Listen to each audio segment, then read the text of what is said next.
Hey, everybody out there, welcome back to Section Nerdy One, the Star Trek arm of the Nerd Network.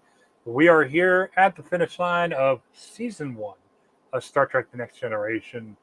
With me, as always, my number one, first officer on deck. How you doing, John?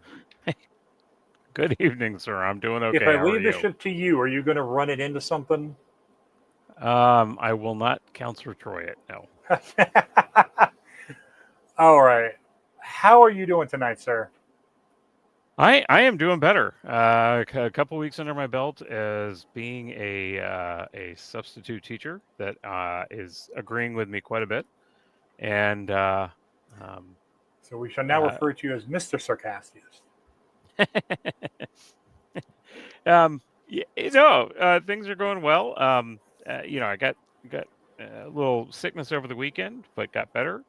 Um, just in time to give it to my wife, and that meant I ended up having to go in and be a sub for her today because she wasn't able to work. Job security, ladies and gentlemen. Substitute for your wife, and if the jobs run out, get her sick. You know, That's how that's you. Huh? it. Good Whatever lord! works. No, it When yeah, you you told can't me write this that stuff. before I started hitting record, I hadn't made that connection that you're the one who got her sick, Yeah, but you get to cover for. you That's know, that's a it's deal. that's one of those things. It really is. I Yeah, it worked That's a out. thing. That is a hell of a thing. So that all said, we are in our final week Yes, of, we and I'll are. get it right this time. It's called the Neutral Zone. Yes. We're watching the Neutral Zone tonight. I will tell you all, we're going to take a week off from a live show next week. Next week, we're going to do a pre-recorded reaction to Star Trek Two, The Wrath of Khan. Is two right? Two. It is. Shut up! I don't know Wow. this one. Um, No, you're getting me because it's there is a famous tape out been a there long week, of John. the It's DJ Casey Kasem, who was there's a tape floating around. Some audio engineer that did not like him, um, oh took some tape of him recording little bumpers for his America's Top 100, and yeah. he gets to one of them, and he's uh, he's saying, "Join me this week and every week at 2." He starts wigging out because they're playing his show at 2 in the morning, Huh. and then he starts a meltdown where he just starts cursing and asking if somebody got the photos he was supposed to be seeing, and it's oh my god, it's a great piece of tape. For those of you out there in TV land, go to YouTube and type in Casey Kasem meltdown. Well, maybe It wait till we're is done. phenomenal. Yeah, wait Huh. till this is over, but yes, it is absolutely worth it. Cool. Well, I'm glad that I sound like Casey Kasem right here on the Nerd Network. Um, Join me this week and every week at 2. Give me the. 2? Huh. Why don't you give me the 30,000 foot on this episode? I know we got the Romulans. This image does not look very Romulan esque. Um, You like know, this does not no. scream Romulan to me, John. No, and as we get into it, we'll see. This was a couple of different ideas that kind of got mashed together. And it's an interesting episode, and Well, you this know, dude here on the left, right here next to Data, looks like Doug Burgum, and I kind of want him to not make it out of the season. Just throwing it out there. Gene Roddenberry had said from the very beginning there were certain things he did not want in his first season of Trek, and that was any Republicans. no stories about war with Klingons or Romulans because he felt that we would be beyond all that. Well, we got a Klingon episode earlier in the season, and then we got a Romulan incursion here at the beginning of this. He wanted new stories, new everything, not to copy themselves. The problem is they literally started the series with a second episode that was a direct carbon copy of an original series episode. And then it just kind of snowballed from there. But it was it's a fun and interesting story with something that doesn't make a lot of sense to most. The subject matter of the non-Romulan part of this episode is something I'm not even certain you're going to know what this is all about. Great. It was a real life fad, but it was a fad for such a short period of time um, that uh, um, most people wouldn't even understand what it is at this point. So, but some Okay. interesting cameos, interesting guest starring people.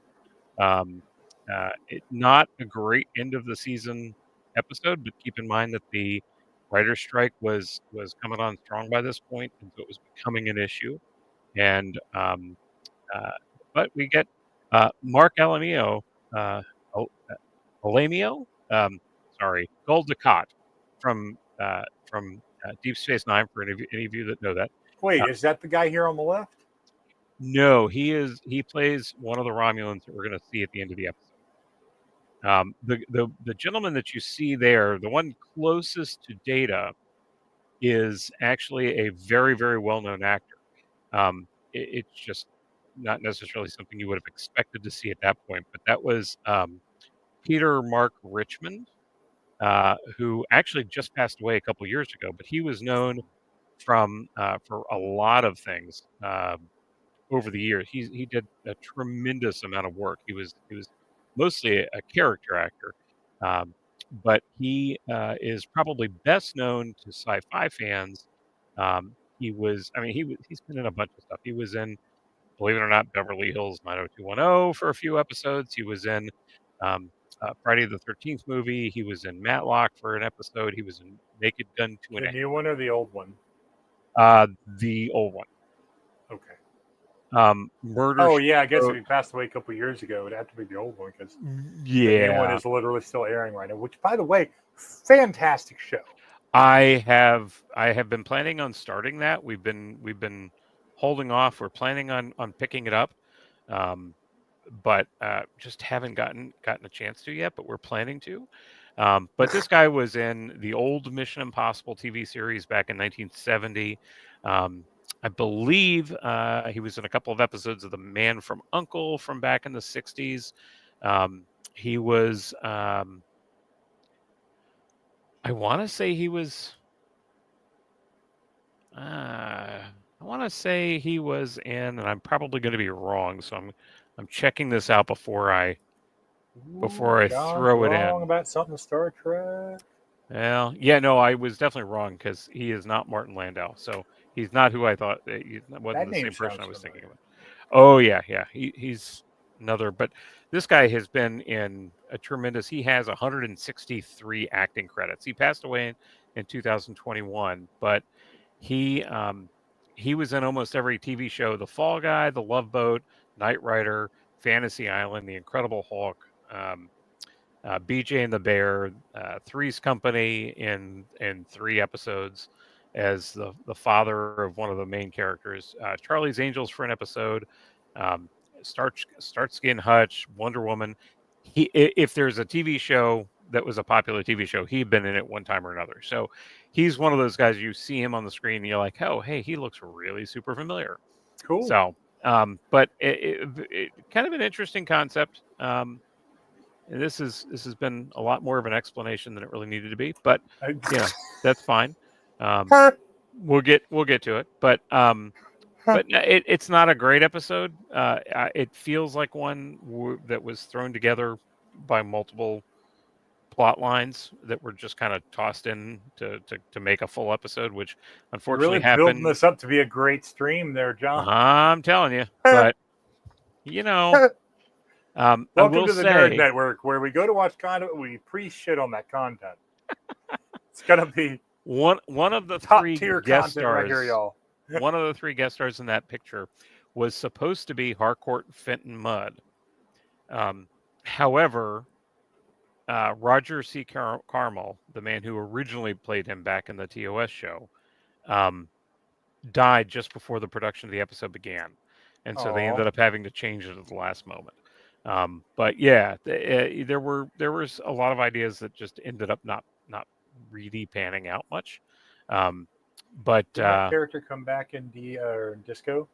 he does, yeah. Cool. A prequel version of himself, played by Rainn Wilson. Oh, that makes so much sense. Mm-hmm. Cool. Mm-hmm. You But ready to yeah, get rolling? let's get started on it. We'll get into it as it's going.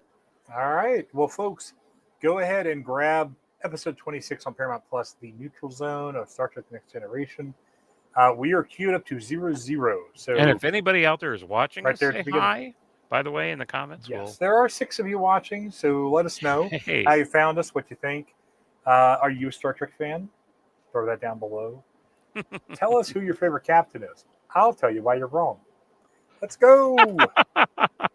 let me know when you're about to start so that I can start my side as well. I'll pause. Hang on. We'll go back to 0. I didn't think about the fact that you cannot see this.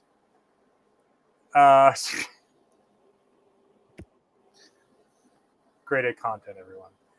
I'm going to count to 3 and say go, and press it on go, okay? We've only done this, 13 times? 15, something like that. Insane amount. All right. 1, 2, 3, go.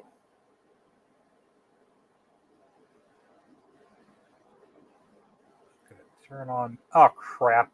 I didn't realize when I go to turn on subtitles, it pauses it. We're going to back up to 0.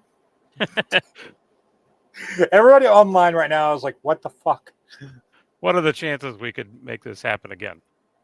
I will quit. All right. 1, 2, 3, go. All right. Third option. Third time I'm seeing this satellite.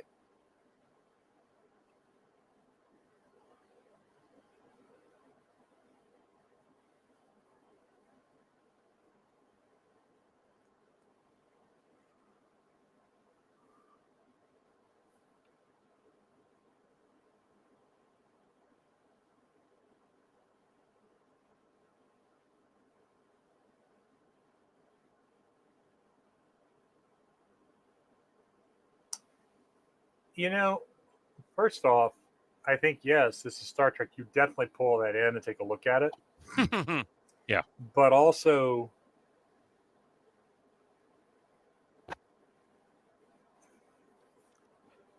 Data just took care of that point. yeah, for you. you're right.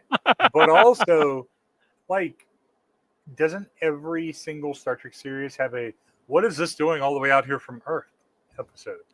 And by the way, I did just verify the subplot that we're about to see here was added at the last minute because the cliffhanger of introducing the Borg had to be scaled back because of the writer's strike. Well, that's irritating. This set would go on to be used as a Jeffries tube next season, which in the original series was a tiny little tube that you could barely fit into. And the whole idea was that the Jeffries tube would be much bigger. By the way, these are all, at the time, late 80s. These were contemporary control panels and and the sound of an actual floppy disk drive. That's cool. I love it. Where assume the door was going to make way for him.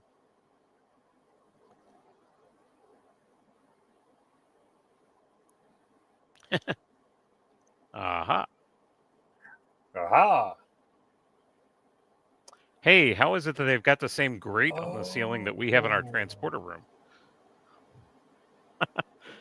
You know what? When I was doing some work earlier, setting all this up, I had the IMDb page for Next Generation open, and it started playing clips of episodes. And this particular clip has a dead body in there. Yeah, it is. But yeah, see that grating in the background? Yeah. Behind his head with the lights coming through? It's the same one that's in the transporter room. Listen. Oh, same if here. Klingon birds of prey have not developed in 150 years of history, humans can use some grating for a while. Yeah. Well, and if you notice that egg crate acoustic tile that's in the in the pods themselves is also in the transporter room. That's awesome. And that door is not even closed. You could see it around the outside. Hey, it's a person. I think it's the lady in the picture. It is. Very observant of you. I figured out exactly where to stick my mouse so the title and timestamp stay up the entire time. I'll tell you where to stick your mouse. I had no comment. So sorry. Not even sure where that came from. You know, John, I don't even know. I'm gonna just click through something on my phone while we watch these credits. Mm. This also set a milestone for this series. It established the first season as taking place in the year 2364. This was the first time an exact calendar date had been used to establish anything. Kirk's timeline had been established as the 23rd century, but that didn't actually happen until Star Trek 3, Star Trek 4, Okay. originally. A little bit in Star Trek 2, but they also had some dates wrong. They had Romulan ale that was, the vintage was way off. But from that point, from this episode, all of Star Trek episodes, chronologies, novels, background, everything has been calculated based on this episode. Okay.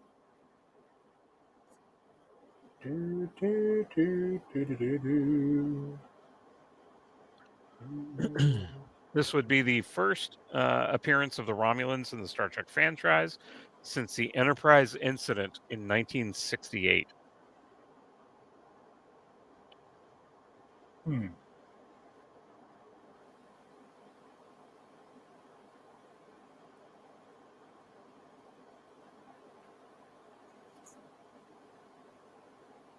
Marcolamio. I'm probably mispronouncing that, but Leon Rippey. He is the other gentleman in that photo. That guy looks super dead.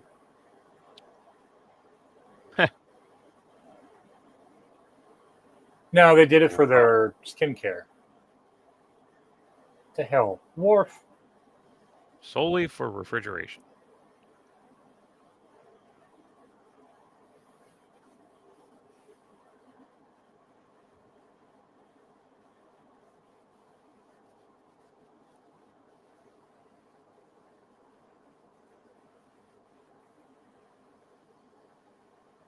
Why would they not have noticed life signs? Because there aren't life size. Simply refrigeration.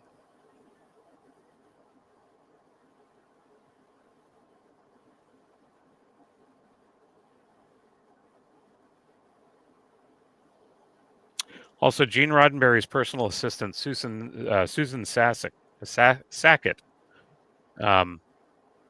is in this episode wearing Counselor Troy's uniform from the pilot episode. Is there what on the opposite? What? His personal secretary, Susan Sackett, has a cameo walking out of a turbolift using Troy's pilot episode uniform. Okay. Here we go.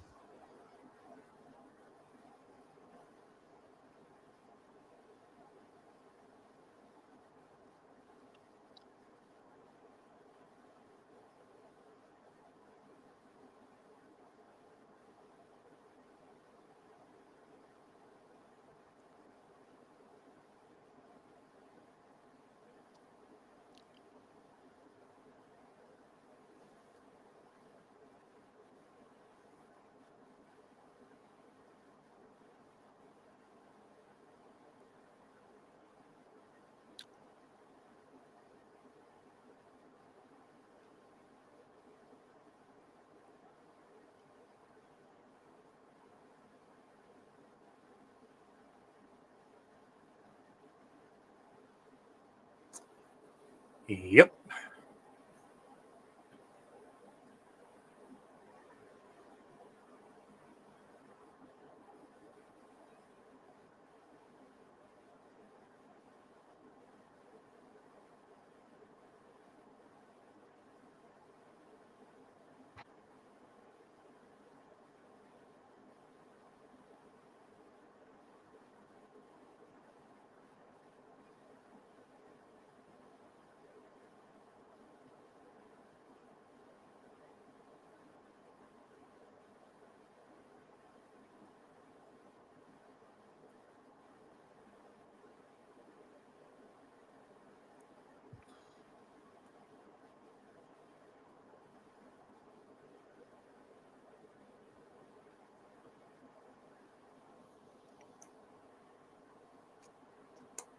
Where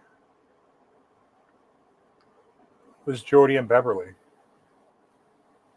Right there.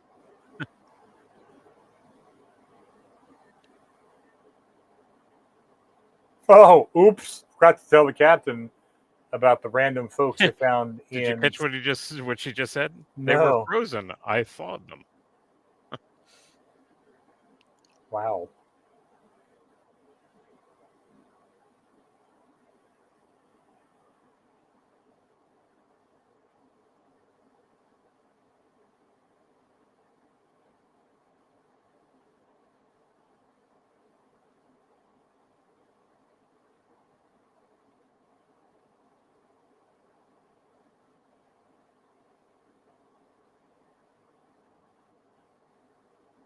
Huh.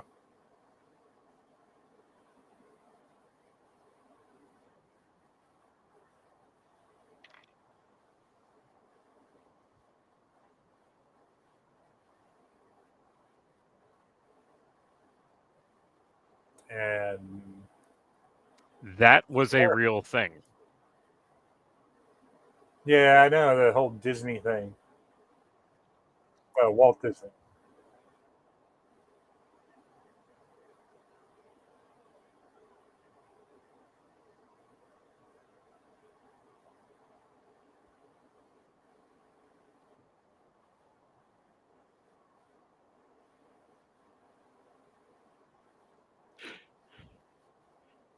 I love this quote. But Data, they were already dead. What more could have happened to them? That has stuck with me for 30 some years. They were already dead. What more could happen to them?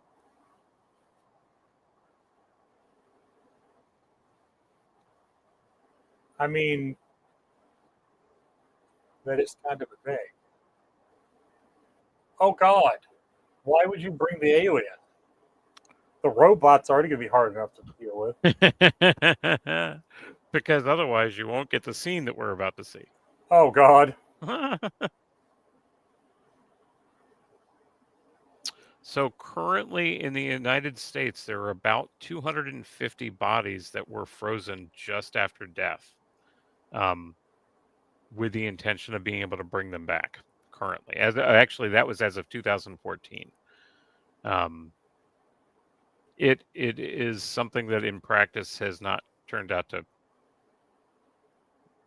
be have gone that well. There are several I mean, batches. yeah. Here we go. Here we go. Ooh, poop.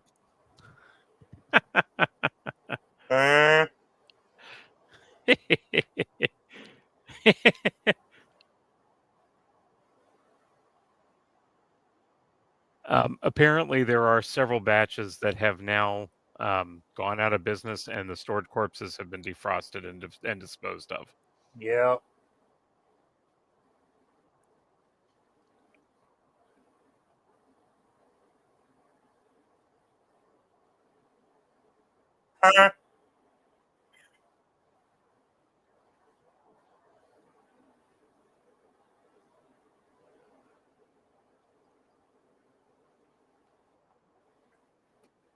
And apparently, there are a bunch of people who had just their heads frozen.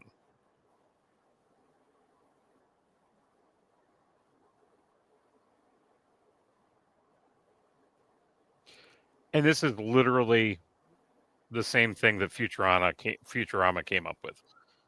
Yep.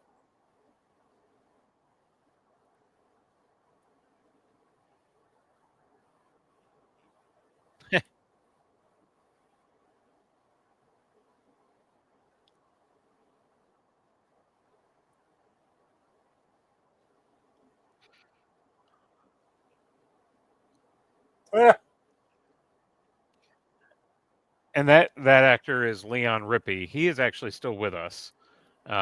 He has also been in a ton of things. He has 60 some acting credits. Wow. He was in 4 episodes of The Blacklist. Oh, that's cool. What a good show.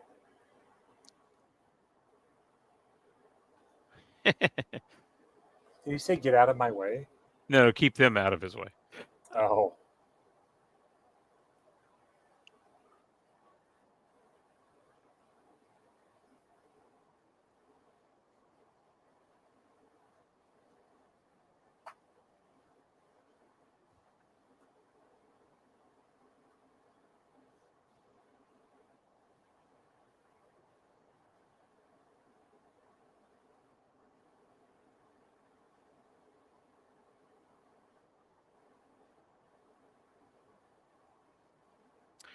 This episode is also the first episode that shows a post original series look at food replicators.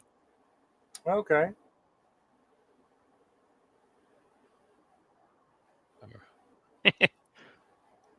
A robot.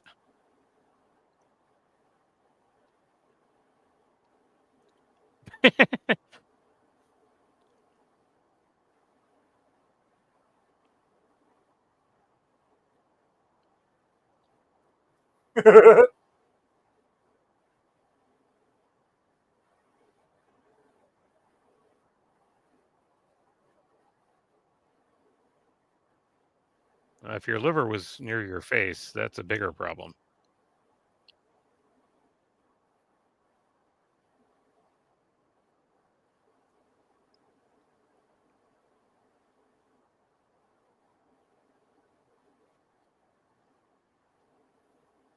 Oh, by the way, that acoustical panel you can actually buy today. It's called Sonex soundproofing foam.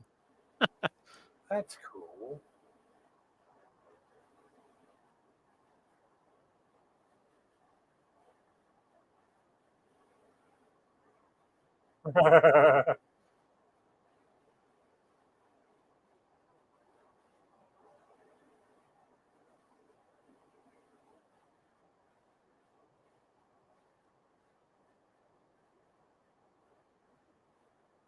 Wait,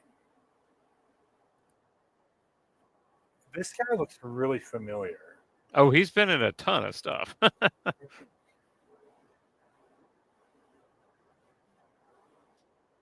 There you go. He was in the Lone Ranger movie. He was in The Blacklist, Under the Dome, Deadwood, What's in his name? 36 episodes. Leon Rippey.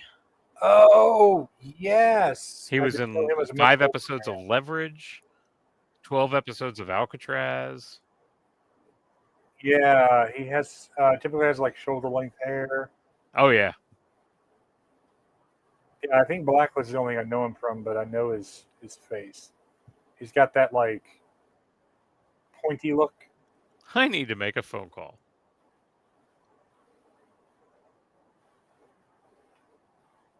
That portfolio doesn't exist, bro.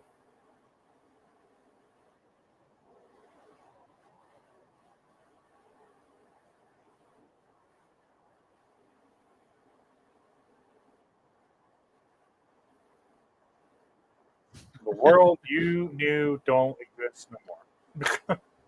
I kind of like this whole you know, room that they were in, this little like casual room.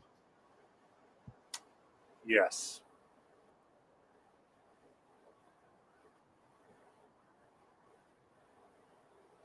Ah, for those who don't know who the Romulans are.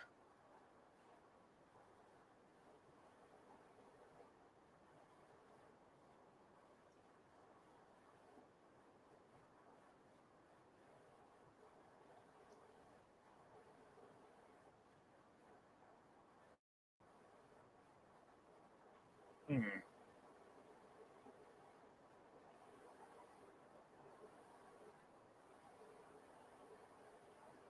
Hmm.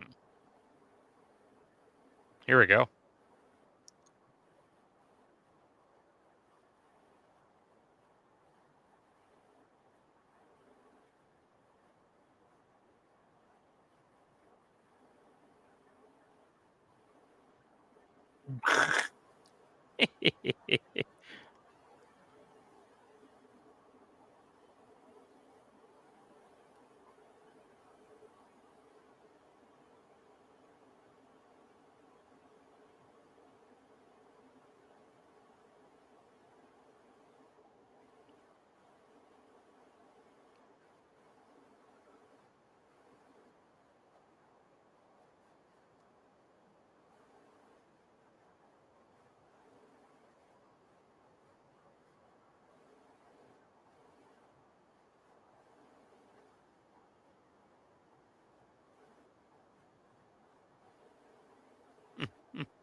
I mean, he's not wrong.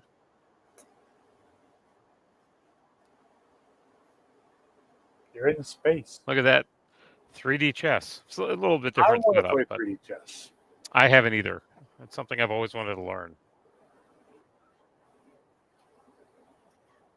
You ever played multiversal chess? Hmm?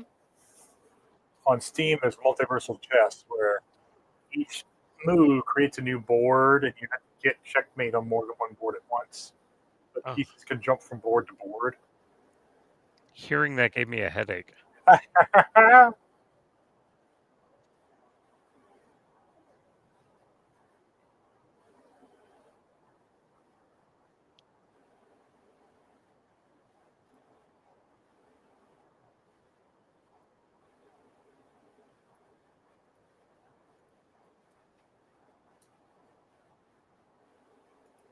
The hell does that mean? Pick up a couple chicks, and it'll help them build a memory. Low mileage pit wolfies.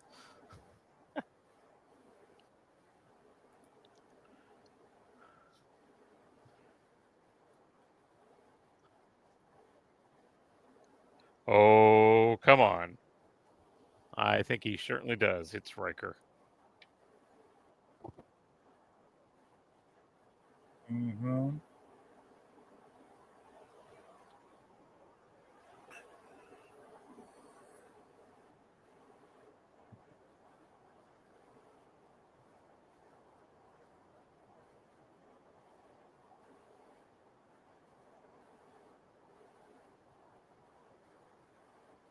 I'll assume that he wasn't just saying no in German. 9.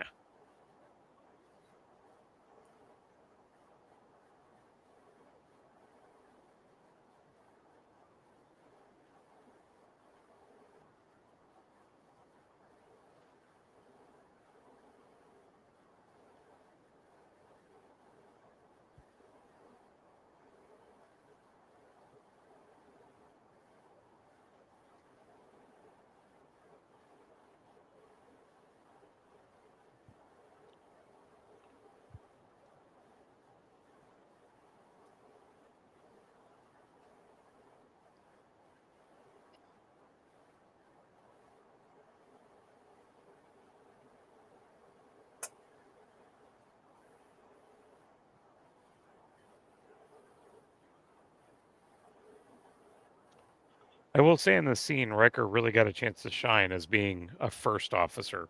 He really had a good little monologue there.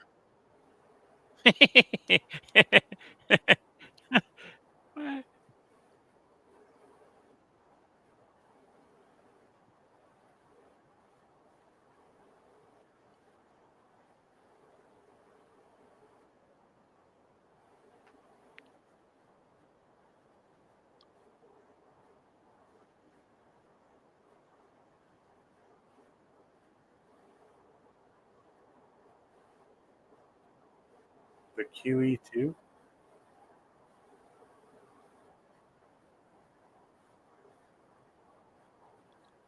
Queen Elizabeth too, the QE2. Oh.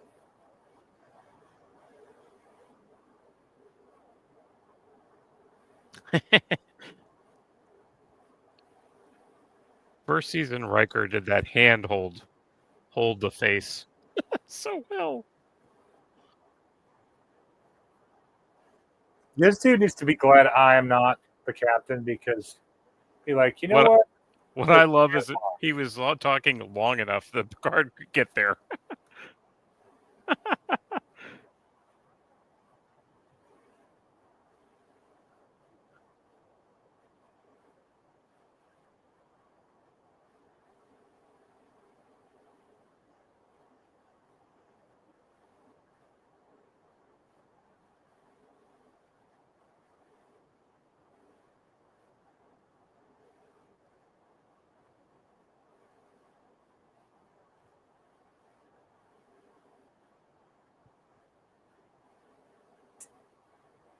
Hmm.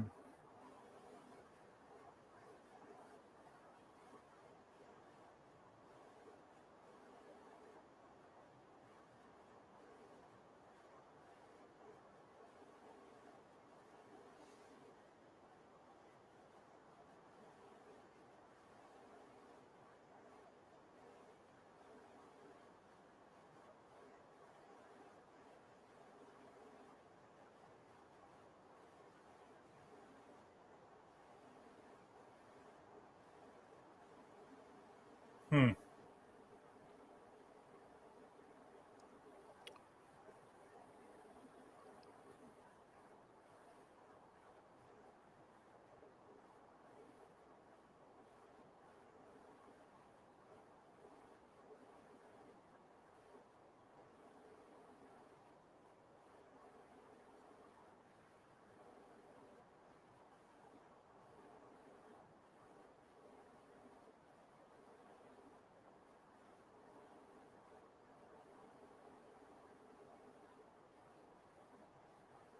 Hmm.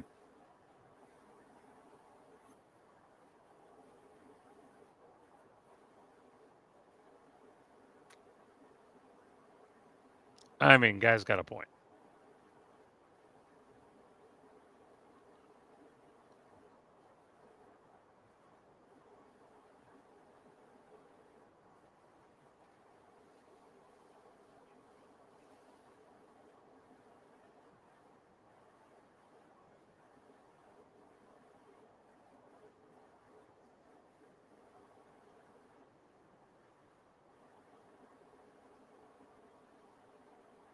I like those flowers.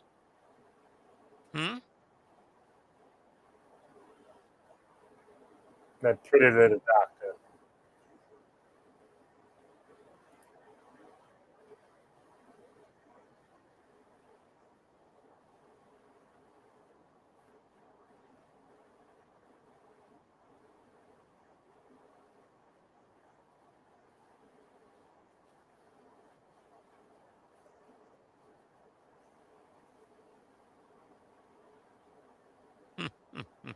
Hmm.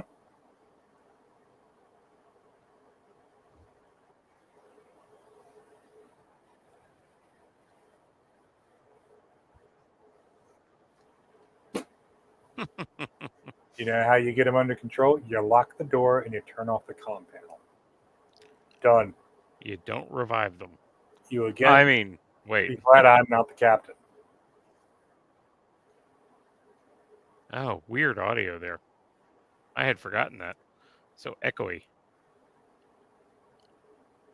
Ah, notice she's in a totally different room now. One with the Enterprise in the background from the movies, except for its nacelles are backwards. And I don't know why. That's funny. That is the Star Trek 4 AMT Ertl release of the USS Enterprise, because that base is very specific.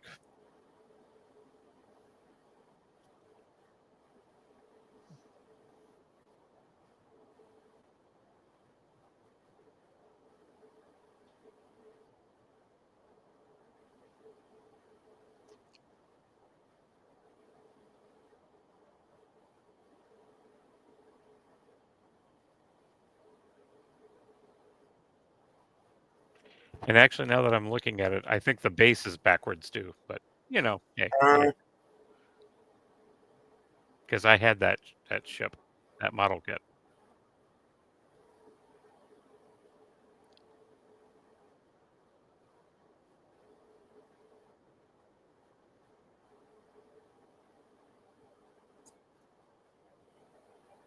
This is kind of cool. And apparently, they upgraded the graphics a little bit because in the original version, it wasn't.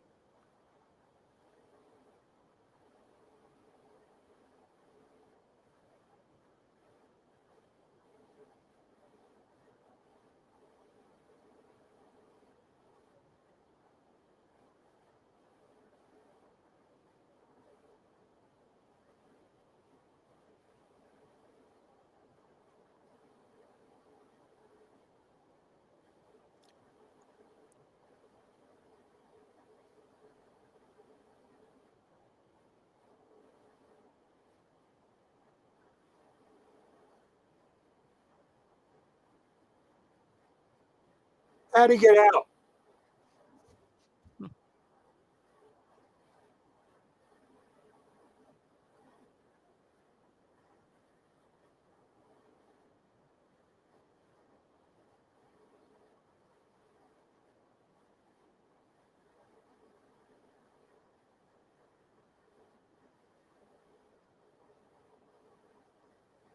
Watch this. Just patted her butt. Her butt sounds like it's made of wood. Much obliged. Oh, look at this. Family trees. Wow.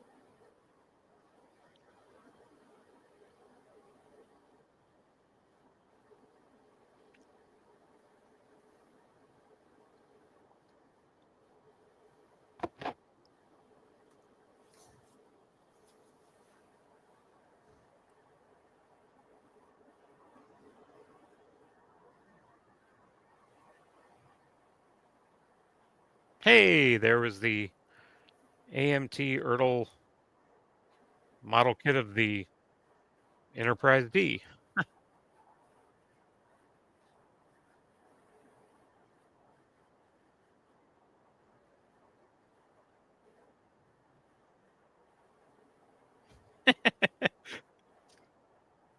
Some folks, some suds, and sounds.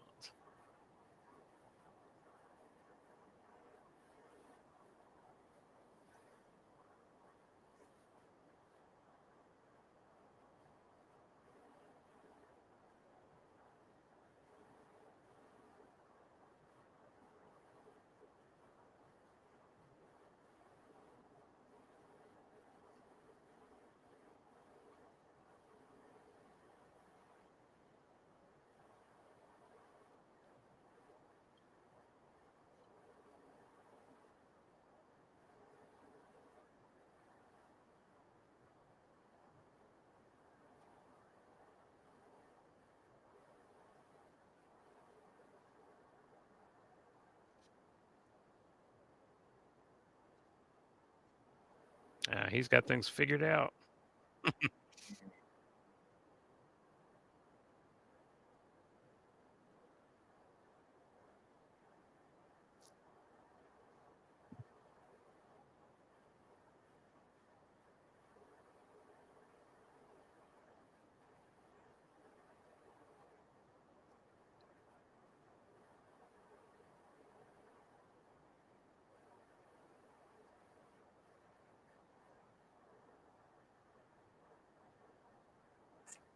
Calling a scoop.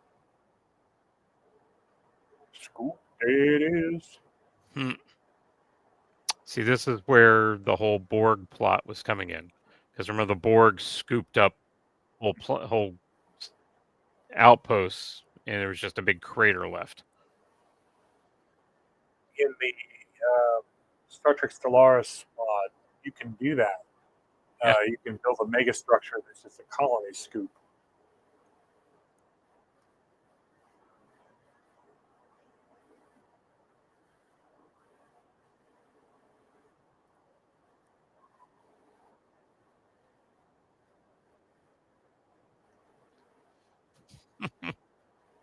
I love it.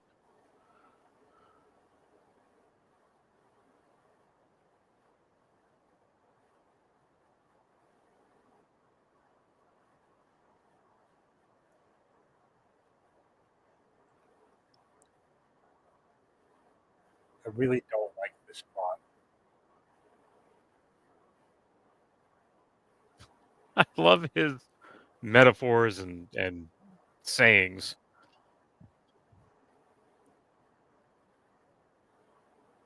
Mm-hmm.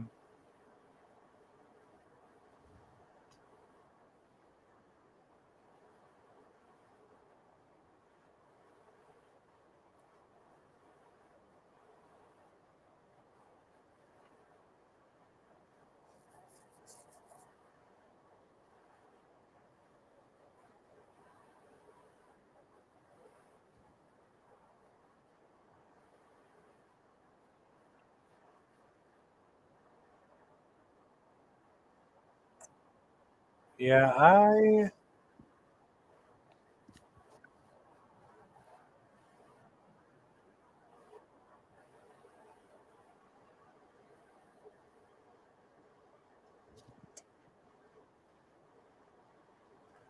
don't see anything this guy is in that I know.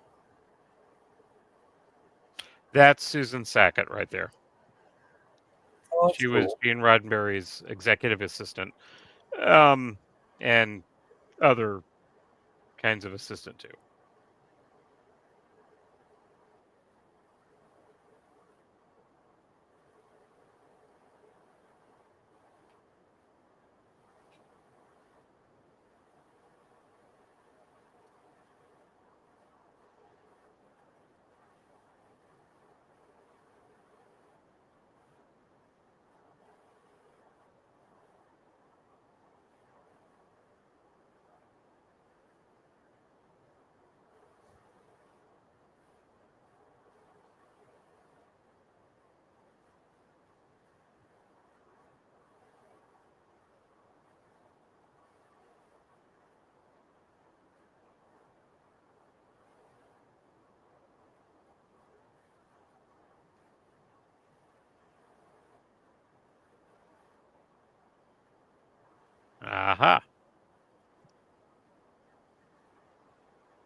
Ah,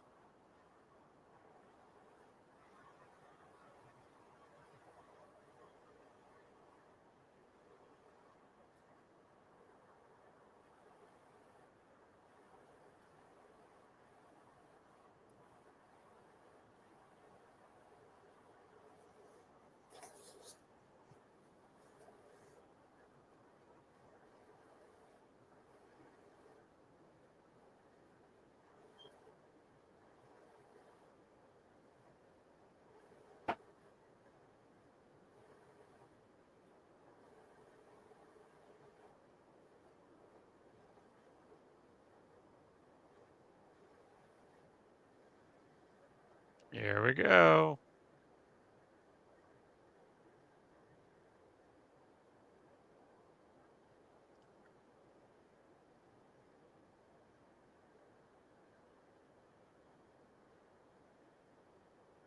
Now look at the scale of this ship compared to the Enterprise. hmm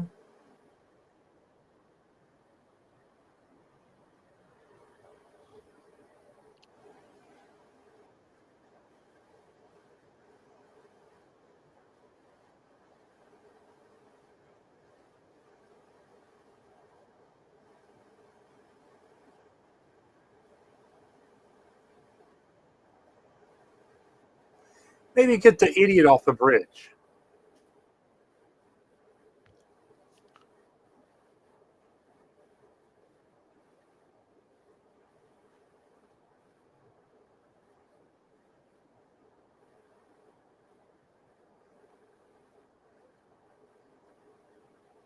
Hmm.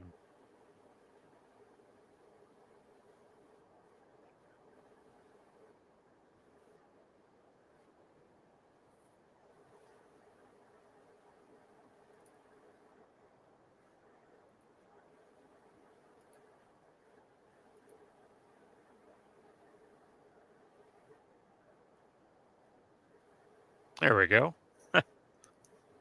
Or Ducat, one or the other.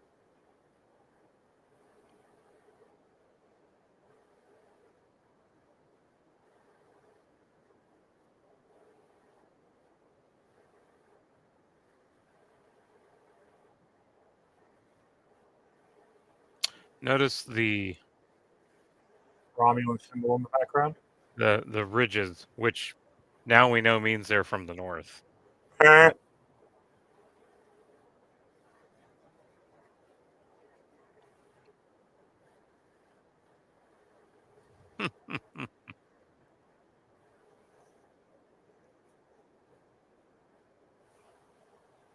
but yeah, you do have need permission.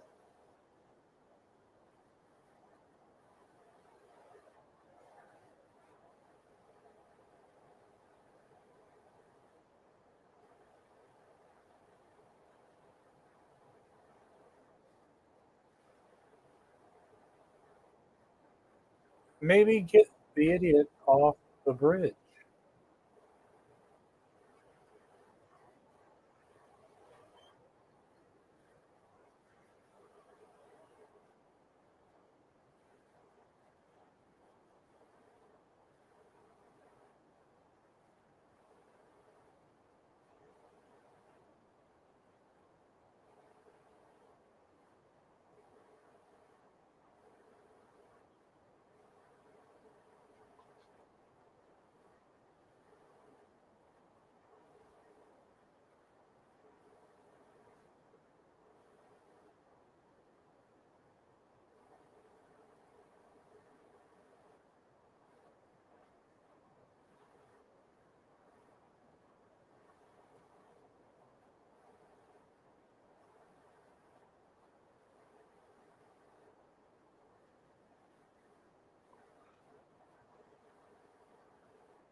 I don't understand.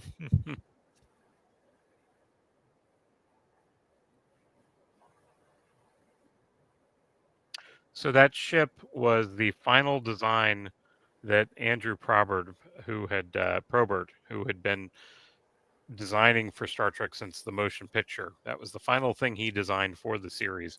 Although his design had it vertical instead of horizontal. Yeah, you were telling me that during the lower deck stuff. By the way, the other actor there had also been in a ton of stuff. The other Romulan, he was another character actor. He passed away a couple years ago as well. But Mm-hmm. this is cool. Mm.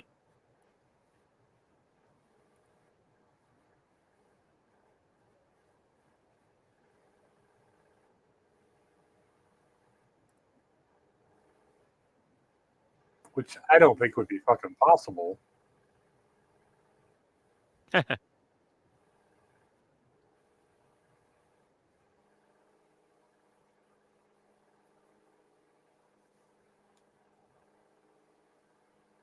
No.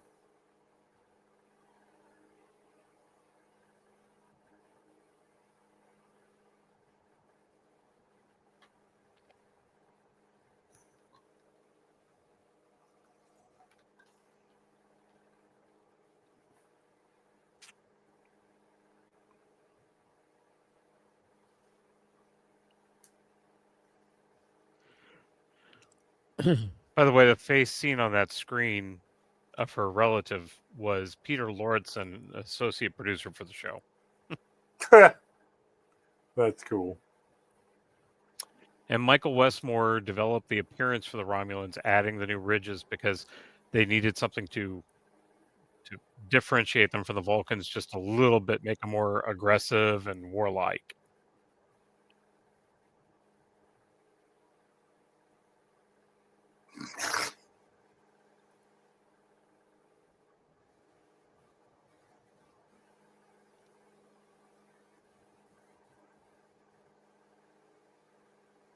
But hell no.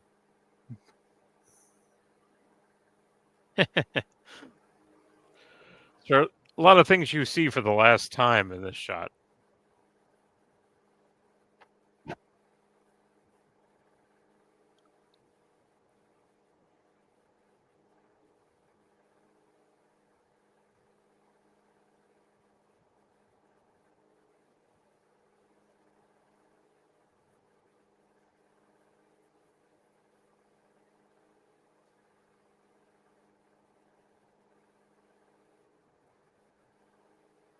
Last time you see Worf in a red uniform for a long time, and Baldric.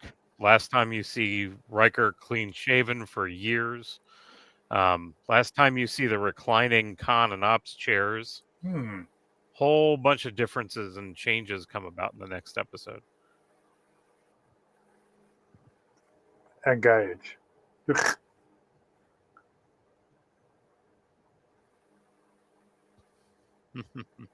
Yeah, there you go. Peter Lorison, the first name that popped up. Great. That's him. That was awesome. It was kind of dumb.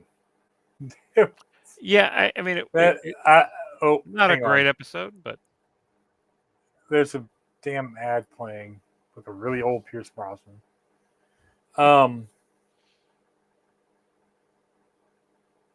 I really think Conspiracy should have been the finale. Oh yeah, it definitely with the way they were doing it, that definitely should have been. And the only reason it wasn't was that they were planning on Conspiracy leading into the neutral zone, and you were going to have the introduction of both the Romulans and the Borg, basically. Yeah. And that was going to kick off. That was going to be the kind of a cliffhanger at the end of the season. Was going to be, you have the Romulans, you have all this stuff, and then all of a sudden, the Borg show up and tie together the Conspiracy insects and everything. And then that makes sense. That didn't happen because of the problems with the writer's strike, which really bit into things quite a bit. The writer's strike took some time, and so this episode initially. Let's see. I thought I saw it here. Give me just a moment. Yeah, this was originally released May 14th, 1988. So that was the last episode of the season in that May, which is right because May sweeps. The next episode, which should have started in August or September, didn't end up airing until November 21st. Wow. So the writer's strike really bit into things, and it really, and unfortunately it shows because the first, literally the first episode of the next season that we will see, the child, the premiere episode, was a recycled script from the canceled Star Trek Phase 2, the series that was going to start with Kirk and Spock and That's everybody. irritating because I thought we were past that. Oh, no. There are going to be some recycled scripts for a while because they had to come up with stuff. Now, this would have been Ilea and Decker being the two people that are replaced with Riker and Troy. But see, that's the thing. They had set up these characters, Riker and Troy being the same as Decker and Ilea, who were the new additions. Data, instead of Data, it would have been Zahn, the Vulcan that came in to replace Spock. So it was very easy just to change the names in this and basically keep the script. But yeah, again, beginning of the second season, things start turning around. Riker gets a beard. The bridge itself starts looking very different. Some of the panels change. There's a little bit more work put into it, some better lighting. The little details like the little lines on the column that hold the horseshoe up or there that weren't in that first season. There were some lines on the back of it for the rest of the show that kind of differentiated it. The chairs were a little bit different because the captain's chair got stolen in between the first and second season.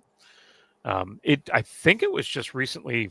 In fact, if I remember correctly, I think I remember hearing a story about it being found like on a lot somewhere.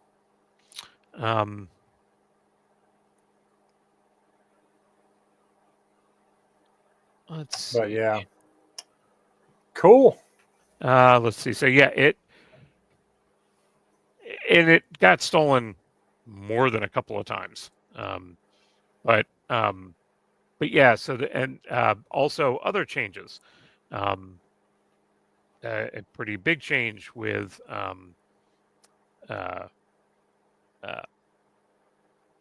a different doctor. Yeah, I know Dr. Pulaski is season 2, right? Mm-hmm. So Crusher does not show up in season 2 at all. She had some very significant concerns with sexism on the show and chauvinism. A lot of them apparently directed at Maurice Hurley, who had been the showrunner for most of the first season, and did some work in the second season. Then when he left, she came right back. So again, quite a bit that we're going to see change. Troy has a completely different look. That hairstyle with that tower sticking up in the back goes away, and we start seeing her her character kind of change and evolve a little bit. But again, a lot of this, I've talked about this before. There was a definite difference in the way that that TNG was supposed to be. It was supposed to be 100 years in the future. There were supposed to be things that were going to be very, very different that ended up not really changing. And even by the end of the first season, we started seeing that some. The entire idea was that you could run the bridge on 3 or 4 people, which happened occasionally, but you normally saw a bunch of people still on the bridge. Right. The original concept Gene Roddenberry had was you didn't have that many people on the bridge. That there would also be a transporter on the bridge, and you'd be literally, instead of having a turbo lift, you would transport everywhere. That took till Discovery to come out.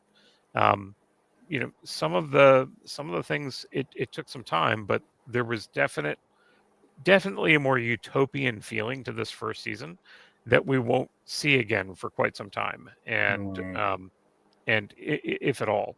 Uh, but as problematic as this first season was, and as rough as it is at times, there was a lot of lore that you have to credit the first season with. That this is what started it, and it Great. was rocky. It was not an easy go of it to begin with, but everything that we've had to this point started practically with that. This was a massive departure from TNG, and while the vision of the future and everything from the uniforms and men wearing scants and the more utopian ideals that were shown, and the flowing design of the sets where the ships were supposed to be these almost organic shapes and feelings. Um, we kind of lost that after the first season, and it's too bad. Um, but it We're kind of definitely getting back to that to an extent. they're starting to definitely by the time of Picard, a lot of that is starting to come back, which is good. It's great.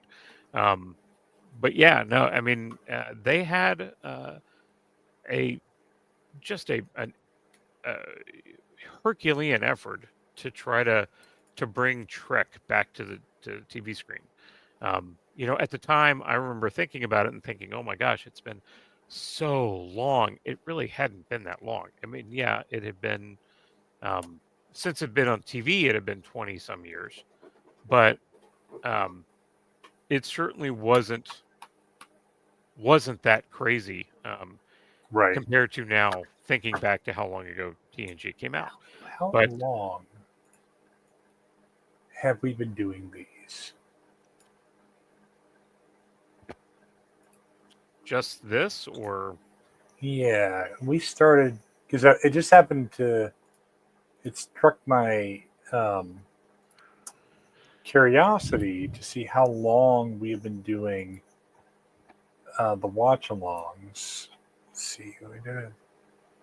Our first one was 4 months ago, so it takes about 4 months to do a.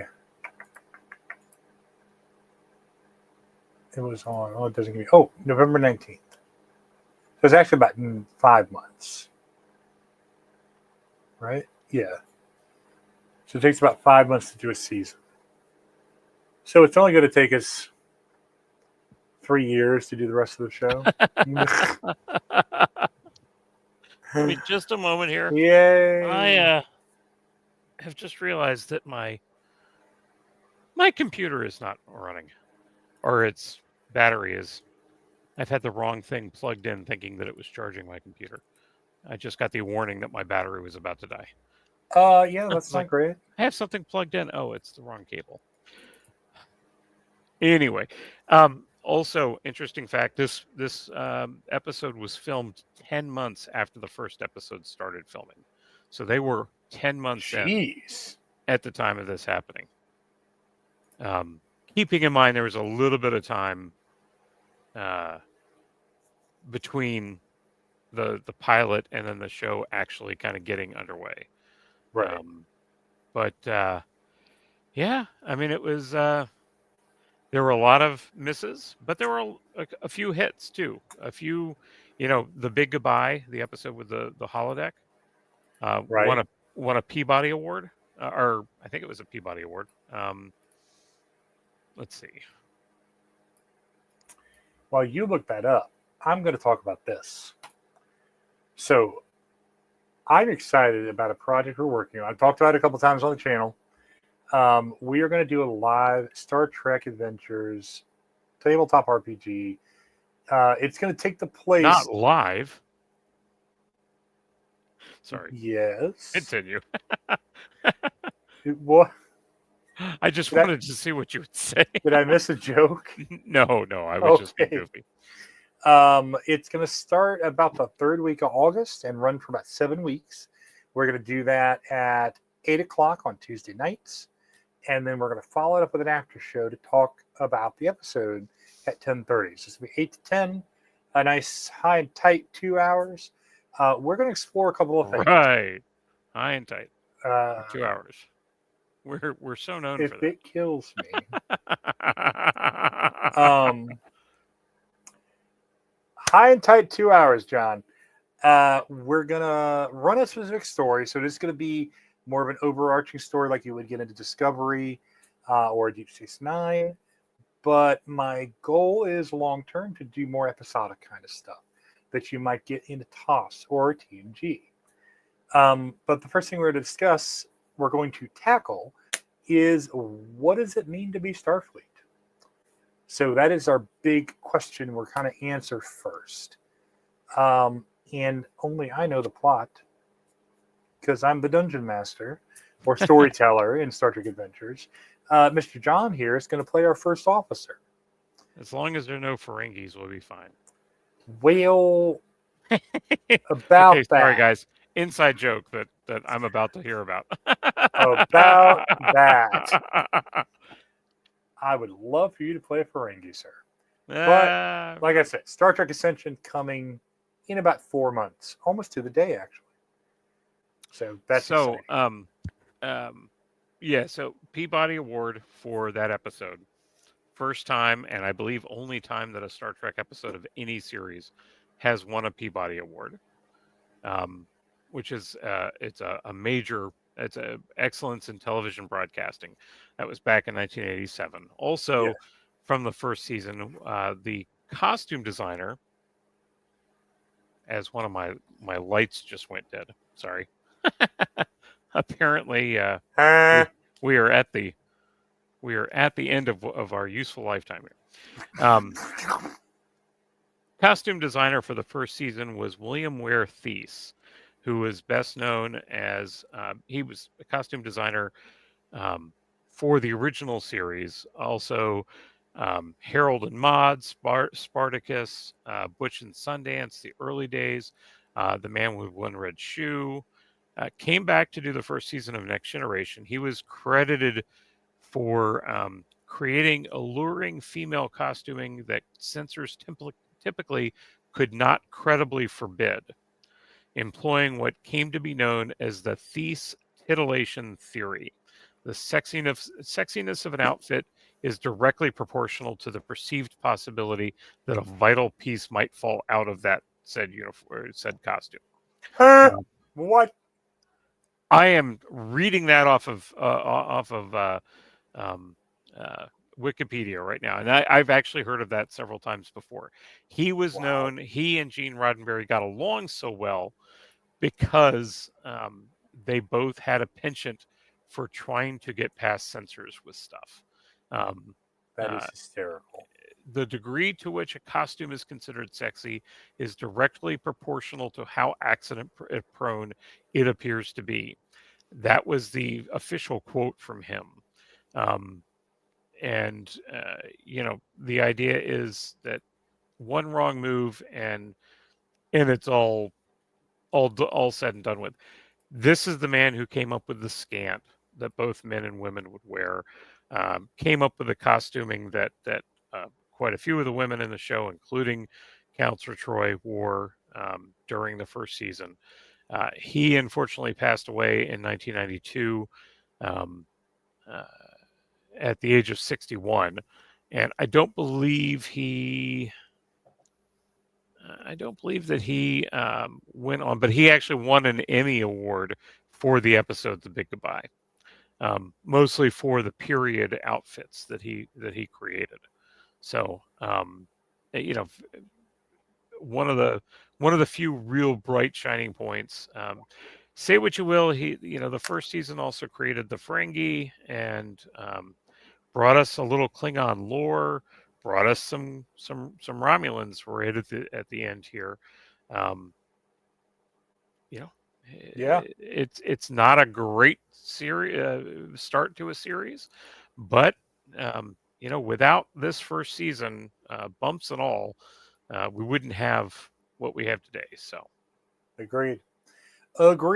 Well, John, that is the end of season 1. It's in the bag. Next week, everybody out there, remember, it will be a pre-recorded episode, and we will be doing Star Trek II: The Wrath of Khan. And then we'll be back in 2 weeks with the premiere of Season 2 of Star Trek The Next Generation.